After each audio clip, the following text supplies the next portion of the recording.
Olá! A IUPAP, International Union for Pure and Applied Physics, está interessada em muitas coisas.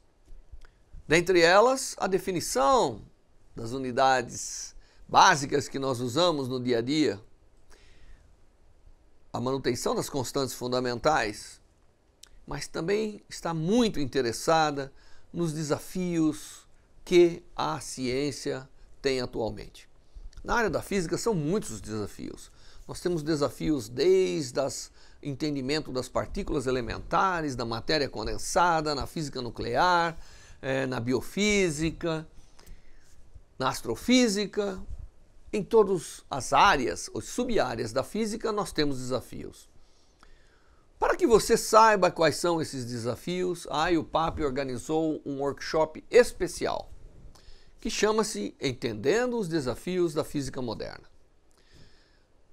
Cada área da física está aqui sendo apresentada por um líder, membro da IUPAP, e que você terá então agora a chance de entender, através desta apresentação, os desafios que a área apresenta e como os físicos, de um modo geral, estão superando esses desafios para que a física seja um instrumento de entendimento das ciências naturais e que auxilie o homem não apenas a avançar o seu conhecimento, mas a tornar a ciência um instrumento útil da melhoria de vida de cada um existente nesse planeta e nesse universo. Assista e também faça parte do entendimento dos desafios da física moderna. Boa sorte!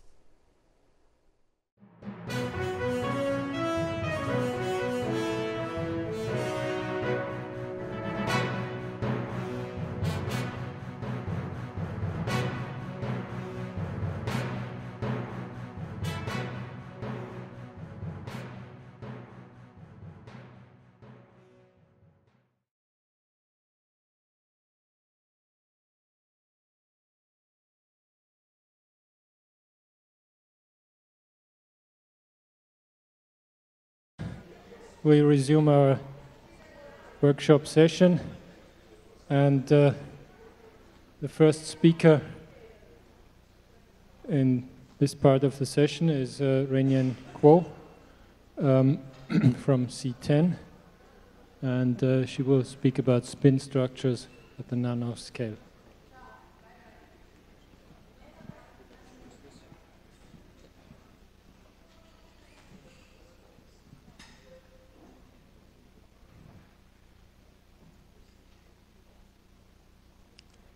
Okay, good afternoon, everyone. Today, I'm going to talk about this about the activities of C10. However, you know, the C10 mainly is about condensed matter, structural, and dynamics, which is a very large field, covers many, many different subjects, from materials to theory to characterizations. It's really difficult to cover it all. So I decided to concentrate a little bit more on the nanostructures, particularly about spintronics and spin materials, in particular the recent topological materials. As introduced by Professor Collier yesterday, she said over the last decade, there have been a lot of interest on the low-D quantum matters, in particular these 2D materials, starting from the single-layer graphene, then onto the phosphorine, to later single-layer transition metal, such as moly disulfide, transition metal dichalcogenide. One can even do the so-called later epitaxy to create this very interesting complex structure. So I think in my talk today, rather than first concentrate on these most recent materials, my plan is to take you back, a little bit, back to about 70 or 80, where a lot of physicists at that time, they're starting to think about how to work on the 2D physics, such as how to make 2D ferromagnetism, making synthetic magnetic superlattices, and from there, we're starting to invent the GMR for MRAM applications, and later comes the advent of Spintronics, etc. And to a more recent quantum matters of topological insulators, I will tell a little bit more about the material properties, how do we make them into thin films for device applications. In particular, I will try to cover, there is a very interesting subject, such as using the TI materials to make heterostructures with ferromagnet or ferromagnet insulators. We can examine their ferromagnetic dynamical properties, etc. Then I will also mention some other groups' work on the magnetic Skyrmions, which shows these topological excitations. Okay, let's go back a little bit and to think about back in the early 70s, where the physicists started to think if we can make some synthetic man-made superlattices. And that is because we have developed the capability to do high-quality thin film growth by using molecular beam epitaxy. So then you can start to fabricate semiconductor superlattices by taking two different semiconductor materials. They have two different band gaps and turn them into a synthetic superlattice. And you can tailor them, their overall band gap properties, by doing such band gap engineering, by stacking it up to make epitaxial superlattices into a coherent structure, such as the L-gas or aluminum arsenide superlattices, etc. So into the 80s, the physicists who are interested in the magnetism or superconductivity started to ask the question, can we do similar things to make metallic superlattices? And that is to make these artificial material with their periodicity to match with the length scale of superconductivity or magnetism. Then you may expect to modulate these magnetic properties. So indeed, that time, a couple groups were able to develop the so-called metal MBE technique and fabricate high-quality single crystal superlattices with very sharp interface. To give you some examples, if you look at these rare earth species, such as gadolinium or yttrium, you can make them into synthetic single crystal superlattices. They have very interesting magnetic properties. For example, if you take 10 layers gadolinium, interlayer with 10 layers yttrium, and you do these neutron diffraction studies, you find out actually form this long-range, coherent anti-phase spin structures. Namely, the 10 atomic layers of gadolinium are all aligned, and through the non-magnetic yttrium layer, the next 10 gadolinium layers are aligned. However, the relative phase of these two separate gadolinium layers are about 180 degrees apart. So we call this anti-phase structure. So in fact, you can do a little more by varying the intervening yttrium layer thickness, and you measure the magnetic properties. You found the moment or the remnants of the system start to oscillate with this non-magnetic yttrium layers, oscillatory behaviors with several cycles. Similar behavior was found in the oscillations of saturation field.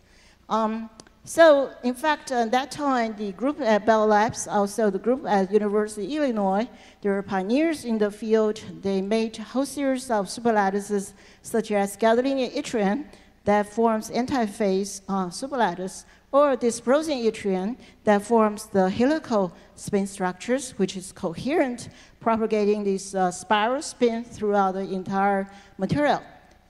Or you can even go further to make a gadolinium dysprosium that forms this very interesting alternating helicity spiral structures.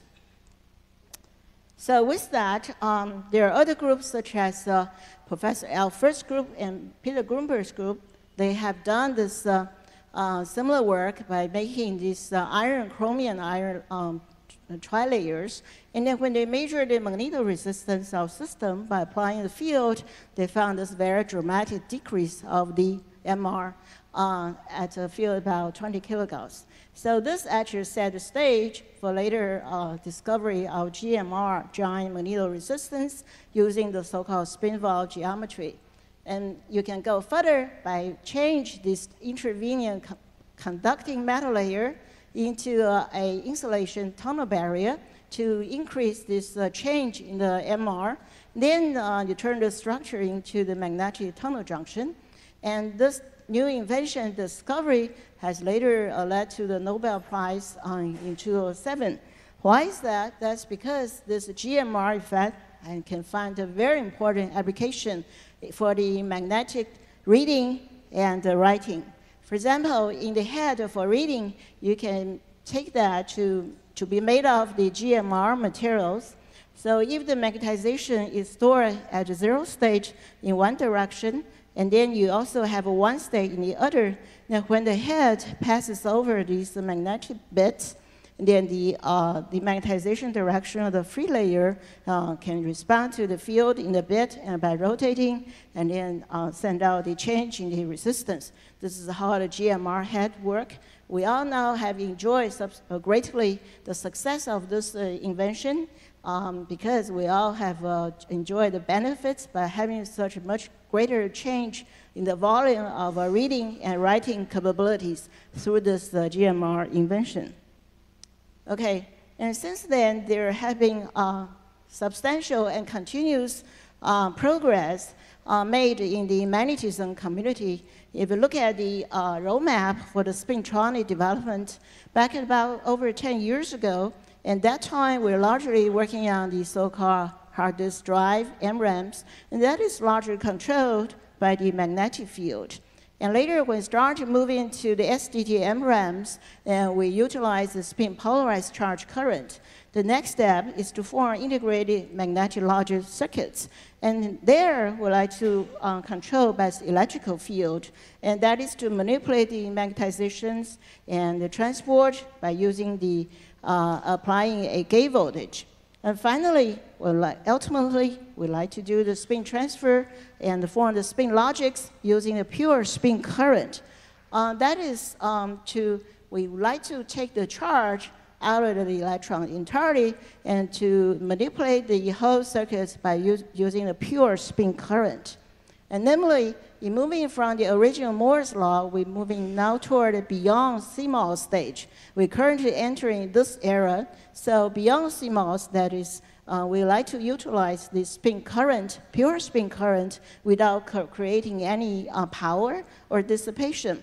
And that to replace the current charge-based electronic technology. Can we really do that? And it turns out there have been steady progress being made in the over past decade. That is the advent of spintronics based on this pure spin current. And as you can see, how do we generate the pure spin current? First of all, you can, to utilize the spin Hall effect, was discovered back in 2004 by passing an electrical current and creating a spin imbalance and generate the pure spin current. Another way is to lead to the inverse spin Hall effect. That is to, when you pass the pure spin current, that create a charge imbalance and producing electrical potential at either side. That's how you detect the pure spin current. Furthermore, there are also another ways to generate the pure spin current by using so-called dynamical method, the spin pumping method.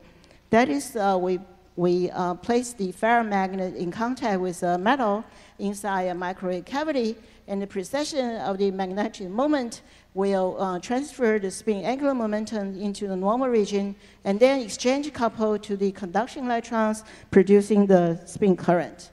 Other methods have also been reported, that is by the Saito's group in Tohoku universities. They use the acoustic method to generate a sound wave into their magnetic materials. Or other method has also been reported that is using a thermal to create a thermal gradient in the vertical direction, generating so-called spin zigzag effect. So these are also ways to produce the so-called pure spin current. Okay, now over the last decade, there have been substantial interest in these topological insulators. For topological insulators, we know it has, sorry, let me, oops. Okay. For these topological insulators, they're so-called quantum materials. Why they're interesting? Because they have this very strong spin orbital coupling that leads to the band inversions of conduction band and the valence band. They're ordered in so-called quantum spin Hall state, and particularly these, they show these Dirac cones of the Dirac fermions, which shows helical spin textures with spin momentum locking without the backscattering. And this feature is particularly important for dissipationless spin transport, and we hope to capitalize this special feature to use this new material for making future spintronic applications, because we expected they should have very high spin charge conversion efficiencies as a spin battery, etc. Furthermore, as you may also have heard, you can interface the TIs with superconductors as a base for making Mariana fermions for fault-tolerant quantum computations. However, if we want to make it utilize this However, if you want to utilize these TI materials, there are some realistic aspects we have to be aware of. First of all, these materials often have defects. So the interior of the material, bulk states are not insulating. In fact, there tends to be conducting. So the Fermi level often lies on the conduction band. So it is necessary to tune the Fermi level through the Dirac cone, and then you can vary them from the conduction band down to the valence band. So by doing that, when you do a spin pumping device, you apply this electrical field effect that will manipulate the charge currents generated in these heterostructure devices and change the current flow directions into opposite directions. For example, here I show a backgate device grown on a TI materials, and this is a top-gate device grown on TI, in which in turn is growing on the EEC ferromagnetic insulators. Here, when we apply the gate bias, this is the pure spin current direction. However, when we change the gate bias, that will change the Fermi level direction and thereby change the different charge current flow directions. So this setup will lead to a new spin pumping device inside this microwave cavity, forms the so-called top FET. Okay, so some of you may be quite familiar with these topological insulators. Normally, they exist in the bulk crystal form in the so-called tetradynamite family. The well-known cases are bismuth selenide, bismuth telluride, or antimony telluride. There exists so-called layer form with a very large unit cell, about 1 quintuple layer thick, which corresponds to 1 nanometer thick. To make them into films, we often have to use thin film depositions, such as MBEs, etc. Notice the layers are van der Waals bounded, so we have to use so-called van der Waals epitaxy to turn them into thin films. Here are some examples of typical thin film behaviors. These are the AFM pictures, STM pictures. That's the RPAS for the bismuth telluride films. And this is a so-called newly developed thin film transfer method that allows you to exfoliate the TI films from the sapphire into other substrates such as EEC. We also have grown these TI films with moly disulfide, and we found out you can actually improve the grain size to be 3 times larger and to making mobility about 3 times higher. Okay, now with these TI thin films, I'd like to give you a number of examples what we can do for spintronic applications. For example, when we do the spin pumping, which is widely used as spin injection method, this allowed us to transfer spin angular momentum to exchange couple to the conduction electrons at the interface. This will generate a spin accumulation and convert the spins to charge current via the spin momentum locking. You can see several groups have done that on a variety of TI materials, such as bismuth telluride selenide or alpha tin. And Nitin Samar's group are working on similar things that we do by growing the TI films on EEC, etc. However, I'd like to point it out, in this type of study on these novel materials, we are facing actually a large variation in the results. There have been over 3 orders of magnitude variation in the reported spin Hall angles from 0.0 to up to about 3 orders of magnitude variation. Furthermore, these TI's material often have bulk conductions that will obscure the effect of the topological surface state. And we also like to point out the current shunting in the ferrite metals in the spin pumping tend to create more complications. So it is better to using ferromagnetic insulator like the EAG materials, which has very low damping as an ideal source to avoid current shunting. So let me now turn you to show some of the very interesting new results have been found. So when we put these bismuth sunlight layer, TI layers on top of EAG, you will observe several things. This figure here is the standard FMR for the EAG material of very sharp resonance, very low damping. However, immediately when you put down this 25 nanometer of TI on top, you find several things has happened. For example, the resonance field will shift over 300 oystered. Secondly, there is substantial broadening of the resonance.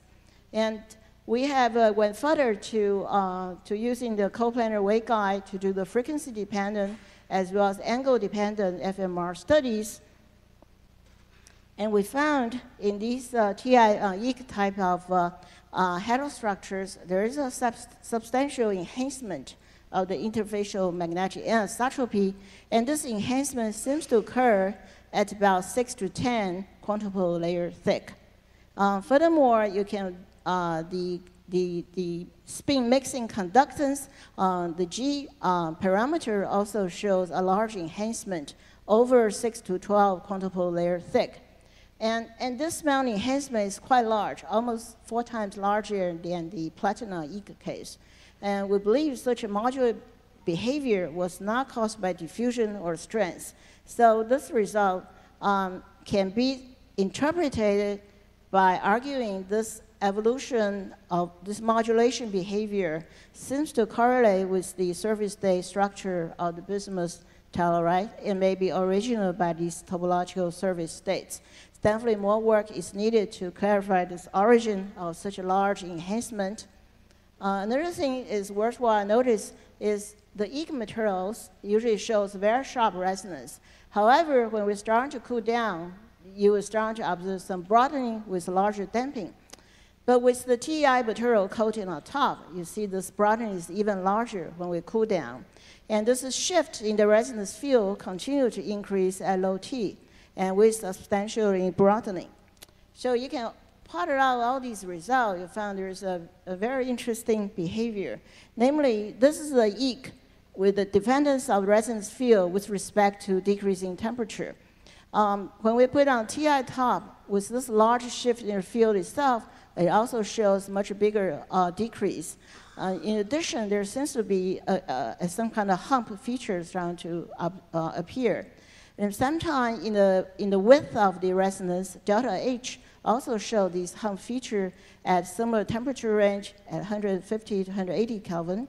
And this hump feature, the origin for this hump feature is unknown, but we believe it may be related to the some kind of magnetic phase transition, which is known when you do the spin pumping, this peak in the spin, inverse spin Hall voltage is related to the antiferromagnet materials. So we think this hump feature may be related to some kind of magnetic proximity effect, which will occur at 150 to 180 Kelvin range. Okay, I think my time is getting close. Let me move on to a different subject, which is also very important and interesting. In the last 10 years, there have been increasingly awareness of the importance of topology into these materials. For example, some of you may have heard the topological magnetic skyrmion. This skyrmion's elementary excitation was proposed originally back in 1962 and was proposed to explain hadrons in nuclear physics. However, now we think it's possible to observe it in the condensed matters. So these topological protective particles are stabilized in chiral magnet to form stable spin texture, so-called magnetic skyrmions. The cause for such a skyrmions is due to the chiral interactions of Daloshinsky-Moria type due to the spin orbital effects. in the absence of inversion symmetry. Normally, you can use the neutron scattering Lorentz microscope, TM microscope, to observe such effects. Because the Skyrmion size is on the order of tens of 20 or 30 nanometer, they can be used as a bit to store information in memory or logic devices. The small size and low energy consumption of magnetic Skyrmions make them a very good candidates for future data storage. Here are some examples of typical Skyrmions. They're so-called block type or neo type.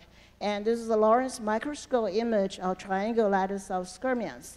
And you can see they're on the order of size of 30 nanometers. They can be observed in the magnesilicon films. Here's the phase diagram where you apply the field versus temperature. We notice, importantly, the Skyrmions operate at current densities several orders of magnitude smaller than conventional magnetic devices. So this is a very attractive feature. And with many groups' intense efforts worldwide, now the Skyrmions can be stable up to room temperature and can even be manipulated by electrical current. So how does it work? Let me show you some examples. Here's recent published data from the group at Germany, from Professor Wissendegger's group. They're using the spin polarized STM. They managed to delete or write on the surfaces of a triple layer iron ground iridium surfaces. Here you can see when we apply a negative 3 volt, you can start to delete these Skyrmions. But applying a positive 3 volt, then you can start to write back these Skyrmions.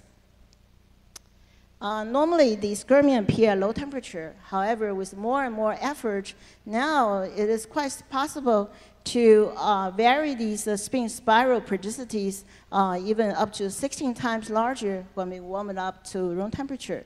So this would suggest it's quite possible to stabilize these Skyrmions at even room temperature.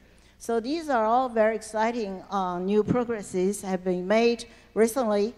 We believe many more work is going to come. So I think my time is up. I will just stop here. I think by using these emerging quantum materials driven by the topology as services or interface, they show great potential for future technology to form the low power or spin-based and quantum coherent technology. I show some examples that have been done by using the TI films with ferromagnetic insulator and observe interesting new features such as the large magnetic anisotropy in the plane, which can be related to the topological surface states. And also these topological magnetic Skyrmions are looking extremely interesting. We believe these are important steps for the future topological spintronics. With that, I'd like to thank all my collaborators, mostly my students and postdocs, and they have been working very hard in Taiwan to make all this work happen. Thank you.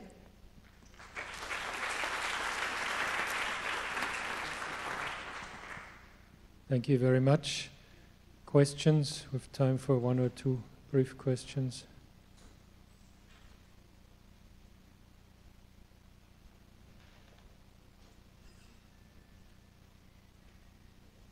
Well, I see no question. Thank you very much again.